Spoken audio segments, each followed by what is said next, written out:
Sa Good Vibes Under a Piyaya Moon nga pelikula nagdaog sang Best Screenplay sa Eddys. Sa ginpatigan nga 8th Eddys Awards Night sang kagabi nakuha sang naggrant sa film nga Under a Piyaya Moon ang Best Screenplay kag ang naggrant sa director nga si Kurt Soberano among nagbaton sang award para sa kay Vicente Groyon nga isa man ka naggrantse nga amo ang nagsulat sang pelikula. Nominees for Best Picture sa Eddys ang tatlo ka mga naggrant sa film kag ginshoot sa Negros nga Under a Piyaya Moon, The Outside kag ang Love Child. Sa nga speech ginpasalamatan ni Soberano ang tanan nga sa likod sang pelikula.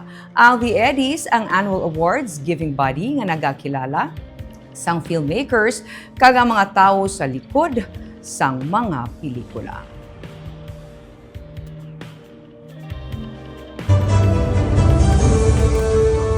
Best Screenplay, Under a Piyaya Moon.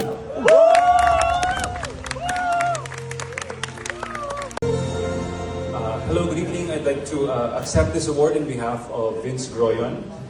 Vince is a very, very talented individual and we are very lucky to have him part of our team.